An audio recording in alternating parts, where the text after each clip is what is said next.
नमस्कार साथियों, आज मैं आपको लोक देवता पाबूजी राठौड़ से जुड़ा हुआ एक रोचक तथ्य बताने जा रहा हूँ। ऐसा रोचक तथ्य जो आज तक आपने कभी नहीं सुना हो। अपन सबने सुना है कि शादी के समय 7 फेरे लिए जाते हैं। क्या रियल में वह 7 फेरे लिए जाते हैं? नहीं, वो 4 ही फेरे लिए जाते हैं। वो क्यों लिए जाते हैं, आइए आज थोड़ा सा देखते हैं इसके बारे में।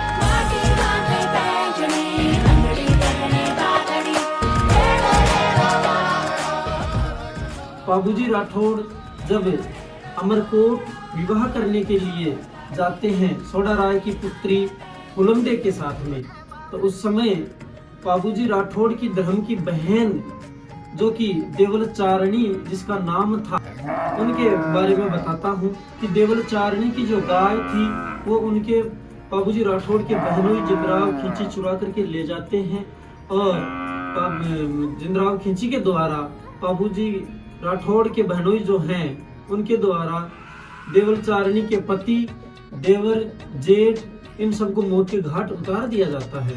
और उस समय जब पाबूजी राठौड़ अमरकोट के अंदर सोडा राय की पुत्री फुलमडे से मंगल फेरे खा रहे थे, तो उस समय 3 फेरे पूरे हो चुके थे और चौथा फेरा है वो ले रहे थे।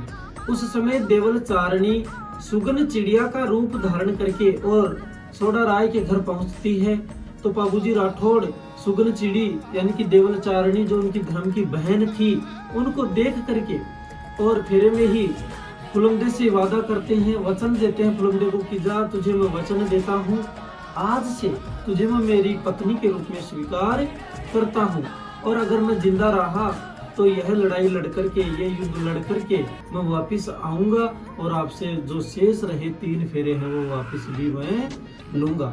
अब हुआ क्या, जो पाबूजी राठौड़ के बहनोई थे जिंदराव खींची जो कि जायल नागौर के निवासी थे, वो उनसे युद्ध करते हैं। तो युद्ध करते समय पाबूजी राठौड़ देवलचारिणी की जो गायें हैं उनको तो छुड़ा देते हैं, लेकिन खुद के प्राण नहीं बचा पाते हैं, इसलिए वो वीर गति को प्राप्त हो जाते हैं। और उस दिन से लेकर आज तक राजस्थान के अंदर विवाह के समय केवल और केवल 4 ही फेरे खाए जाते हैं।